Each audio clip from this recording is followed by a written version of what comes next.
Bon matin. Dans le fond, je vais vous expliquer un petit peu le déroulement. Vous avez 15 minutes pour la présentation. Je vais vous montrer aussi le temps qui vous reste à chaque 7, 4 et 2 minutes, le 30 secondes aussi. Je vais faire le décompte des 10 dernières secondes aussi avec mes mains. Si vous n'avez pas le temps de terminer, lorsque le temps sera échoué, je laisserai mon point fermé pour votre conclusion au-delà de 30 secondes. Si vous dépassez ça, dans le fond, les points vous seront enlevés. Une période de questions d'une durée de 5 minutes chronométrée suivra avec les juges. Après les 5 minutes, je dirais de terminer. Et si l'équipe est en train de répondre à une question, c'est à l'équipe de décider si elle veut continuer ou non. Vous devez en aucun temps aussi dévoiler la provenance de votre cégep.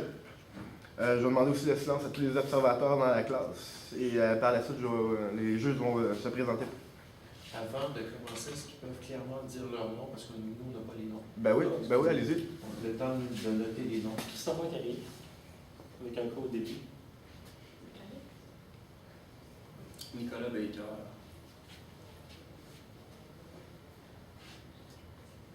Cédric Lavierge.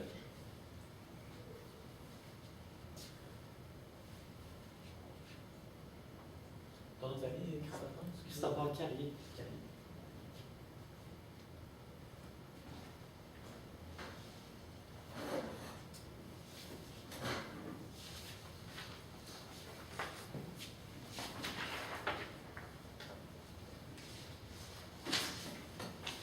Je vais commencer les présentations des juges. Bonjour, Roxane Champagne, directrice marketing au Village québécois d'antan et au Mondial de culture de Toronto. Bonjour, Francis Desrochers, fondateur associé de Way Outfitters Amérique. Frédéric Lorrain, professeur d'économie budgétaire. Salut, Simon Allaire, directeur principal de Jeune Entreprise de Brisbane. Julien Lafrenière, je suis représentant des ventes chez Cascade, mais c'est moi le conjoint de Karen, donc je connais bien la concession d'emploi. Bon, c'est à vous. 15 minutes commence. Tout d'abord, avant de commencer la présentation, j'aimerais remercier les juges pour votre présence aujourd'hui. Nous pouvons comparer le marché à une grande famille. Chaque membre de cette famille représente un individu rattaché à un secteur d'activité. À l'intérieur de ces secteurs d'activité, il y a parfois plusieurs individus, à la fois identiques et en compétition, tels deux jumeaux. De base, les deux jumeaux sont identiques jusqu'au jour où un de ceux-ci met en place des actions concrètes afin de se différencier et de créer sa propre personnalité au sein de ce marché. Aujourd'hui, nous, la firme SEM, la solution entrepreneuriale du moment, composée de Nicolas Baker, Cédric Lavierge et moi-même, Christophe Carrier, allons vous proposer ces actions concrètes afin de vous différencier de vos concurrents, de vous distinguer et de créer votre propre place. Notre mandat est donc de faire en sorte que Pinard Ford de Saint-Julien devient une place de référence dans la Lanaudière pour ce qui est de la concessionnaire pour l'achat de Ford F-150. De plus, le deuxième mandat serait d'augmenter considérablement le chiffre d'affaires de l'entreprise, et ça pour une période d'1 an, avec nos ressources qui étaient accordées, c'est-à-dire les ressources de 50 000 $. Donc, pour le plan de la présentation, on va faire un petit aperçu du profil de l'entreprise et de vos objectifs. Par la suite, on va faire une analyse du mandat, une analyse de la situation. Ensuite, une stratégie pour aller avec les mises en œuvre de nos stratégies qu'on vous aura mises en place. Ensuite, pour finir avec un budget, une brève conclusion et une période de questions. Donc, pour commencer, le profil de l'entreprise et vos objectifs. Dans le fond, l'entreprise offre un excellent service à ses clients. Donc, une expérience de vente, une expérience de service et une bonne réparation. Donc, avec le pourcentage élevé des clients qui sont satisfaits, on peut voir qu'il y a un excellent service de ce côté-là. Par la suite, on vend des produits qu'on vend, c'est des véhicules neufs, usagés et des pièces automobiles. De plus, vous faites l'entretien et la réparation de véhicules directement chez Ford, chez Pinard Ford. Les objectifs de l'entreprise, de votre entreprise, donc c'est de satisfaire les besoins des clients au meilleur prix possible. Donc, pour tous les clients, donc les satisfaire au meilleur prix qu'on peut leur vendre. Donc, les valeurs, c'est donc la satisfaction des clients, des employés et on veut aussi avoir une bonne implication dans la communauté. Donc, pour l'analyse de Pinard Ford, on va énumérer les forces, premièrement. Donc, une des plus grandes forces de Pinard Ford, c'est l'expérience client. comme on a vu avec les statistiques, les clients sont satisfaits à plus de 90% concernant le service de vente ou le service à la clientèle après vente. Également, les clients sont très satisfaits de la réparation. Habituellement, c'est 91% des clients qui, après une première visite, sont satisfaits des travaux effectués. Et c'est ça. Également, une autre force du groupe, c'est qu'ils sont associés avec Ford. Donc, ils peuvent effectuer des achats groupés de promotion, ce qui réduit quelque peu les coûts. Également, récemment, il y a eu des améliorations au bâtiment. Un tout nouveau bâtiment a été fait et agrandi pour mieux servir la clientèle. Quelques faiblesses. La situation géographique de l'entreprise est située. Son secteur est plutôt restreint. Les propriétaires d'entreprises et les personnes ayant plus de moyens sont plus situés au sud et font plus affaire avec Terrebonne et d'autres régions. Donc, c'est une des principales faiblesses. Également, c'est ça, le secteur est limité. Toutefois, les opportunités, le lancement des nouveaux modèles de Ford, de pick-up et également les voitures électriques sont une opportunité qui pourrait permettre à l'entreprise d'avoir une plus grande visibilité. Et également,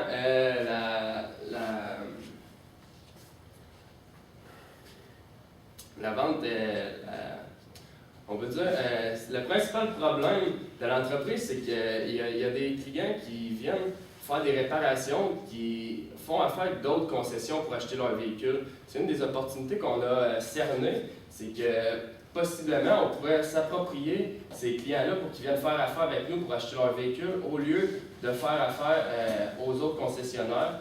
On va vous expliquer plus tard quelles seront nos stratégies afin d'effectuer ça. Et également une menace, la concurrence est vraiment féroce dans le domaine de l'automobile. Donc, bref, c'est ça, on a pu cerner plusieurs types de clients. Il y a des clients qui vraiment ils viennent faire affaire chez Pinard pour faire des réparations, mais qui n'achètent pas de véhicules.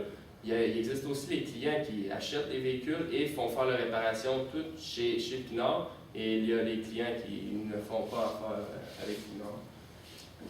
Si je peux me permettre, en fait, si on peut résumer autrement la situation, c'est que le bâtiment est fraîchement rénové, offre un excellent service et à tout point idéal. Le problème est plutôt qu'il y a peu de ventes qui sont réalisées, il y a beaucoup plus de réparations qui sont réalisées. C'est-à-dire que, de point de vue d'un consommateur, qu'est-ce qui fait en sorte qu'un consommateur qui habiterait à Saint-Julien irait acheter à Terrebonne et ensuite faire réparer sa voiture à Saint-Julien? Donc, le principe que nous avons rattaché, surtout avec la vente d'auto, c'était que nous voulons inciter les clients à acheter à Saint-Julien et réparer aussi à Saint-Julien, à la place de s'éloigner et de revenir dans sa région. Insister à ne pas aller acheter ailleurs et tout simplement acheter où nous sommes en ce moment. Ce serait donc une idée qui viendrait par le complémentaire, c'est-à-dire aller chercher dès le début du processus d'achat, dès la vente de l'automobile. C'était seulement une petite parenthèse. Donc voici la stratégie. On l'a nommé Fideliform, parce que c'est le programme qu'on veut implanter au sein de votre entreprise. C'est un programme de remise remise monétaire. Ça va fonctionner du concept que quand les personnes vont venir faire entretenir leur voiture, réparer leur voiture, on va leur offrir une remise de 5% qui va être utilisable lorsque la personne va venir acheter un véhicule. Donc, c'est pour inciter les gens à faire affaire avec nous. Ceux-ci, ils vont avoir un incitatif, ils vont avoir un rabais qui s'accumule vu qu'ils font affaire avec nous, avec vous pour la réparation. Donc, ça les inciterait justement à acheter des véhicules chez vous. Également, on veut faire un salon de l'auto pour justement faire la promotion des nouveaux véhicules et également faire la promotion de notre nouvelle promotion, de la nouvelle de Fideliform, justement. Donc, c'est pas mal ça pour le concept.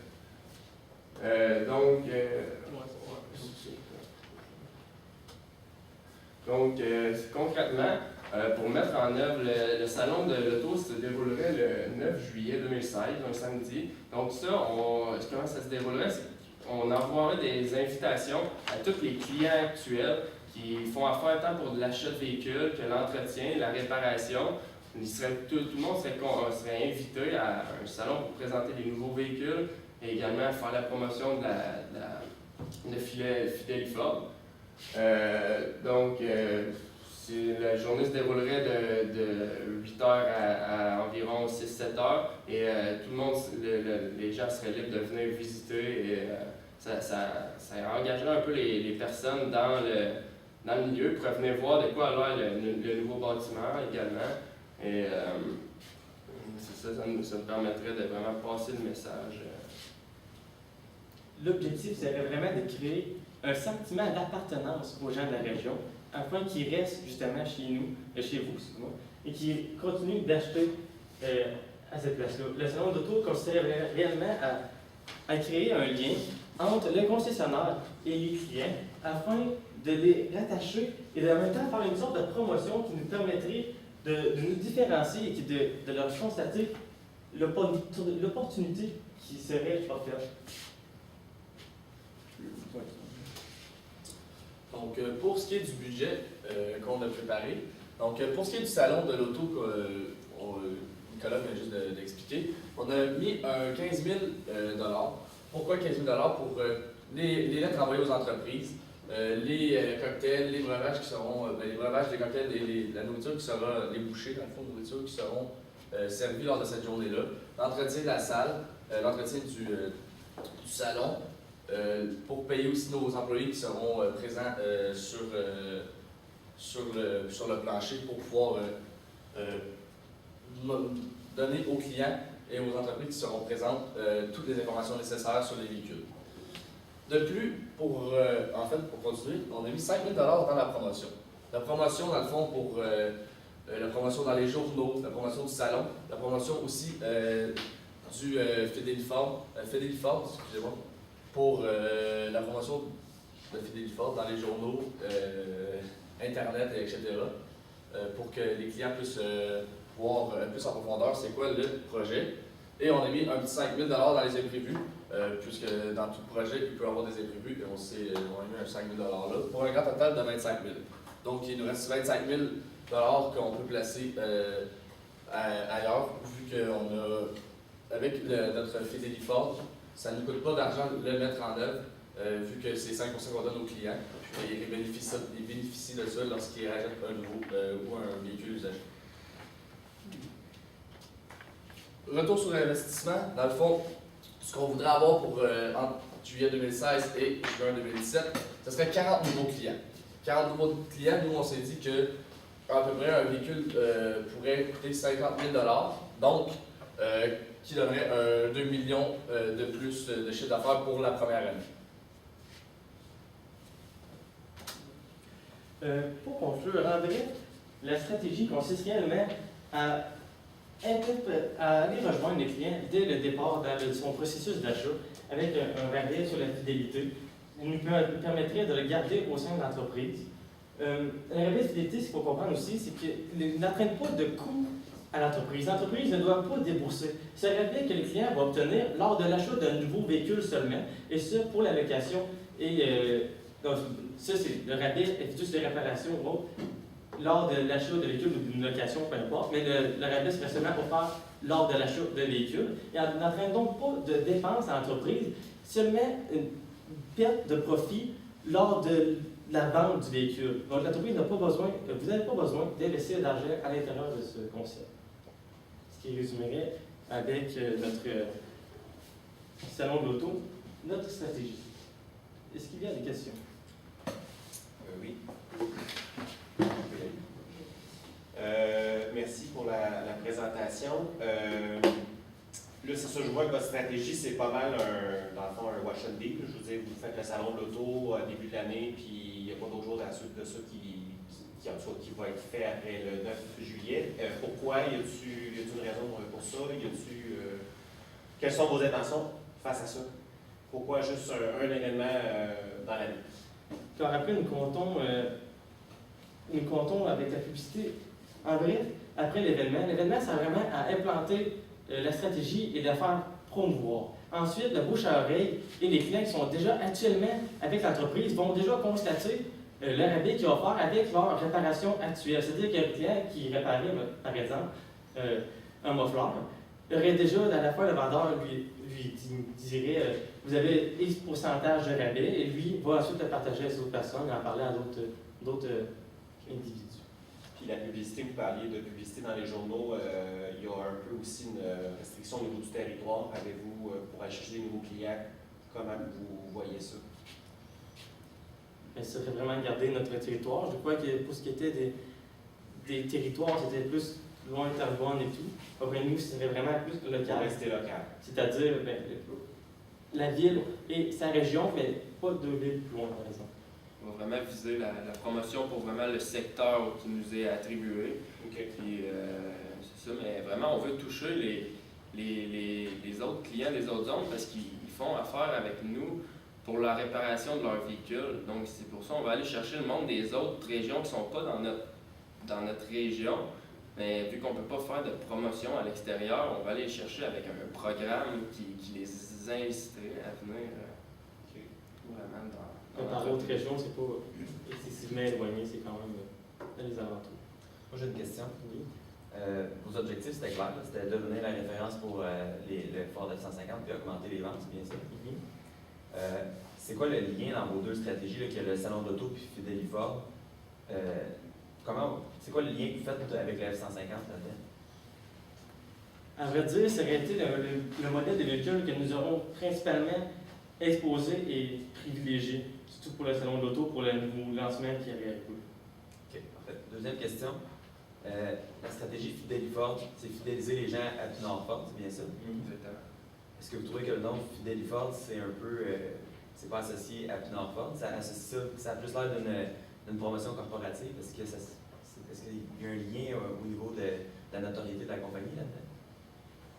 Le but du nom de Fidelifort est vraiment de créer un nom simple auquel les gens, les consommateurs, pouvaient facilement s'identifier et partager. C'est-à-dire, est-ce que vous profitez, entre deux individus, est-ce qu'ils pourraient par exemple se parler, est-ce que toi, vous profitez du Fidelifort, etc. À la place de décrire le concept en général.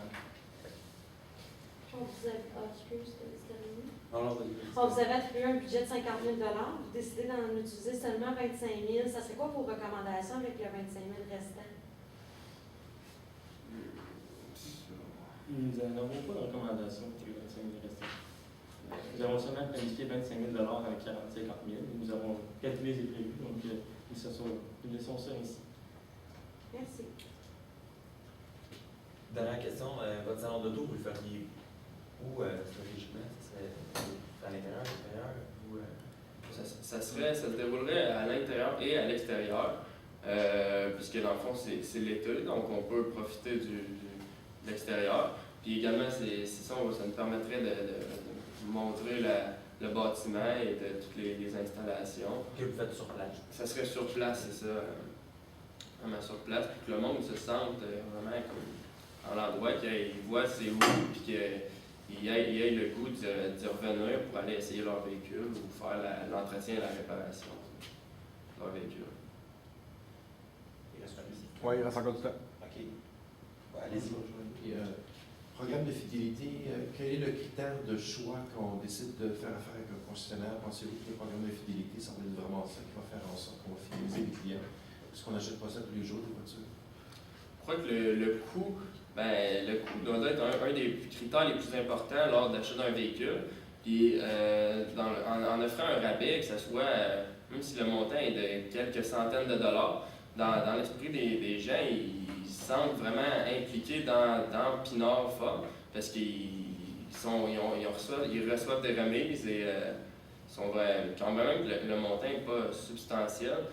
C'est quand même l'intention qu'ils reçoivent une remise vu qu'ils font affaire avec l'entreprise qui est là, qui est notre point. Mais la remise est Terminé, après la vente? terminé, on ne peut plus faire le commentaire non plus après la période.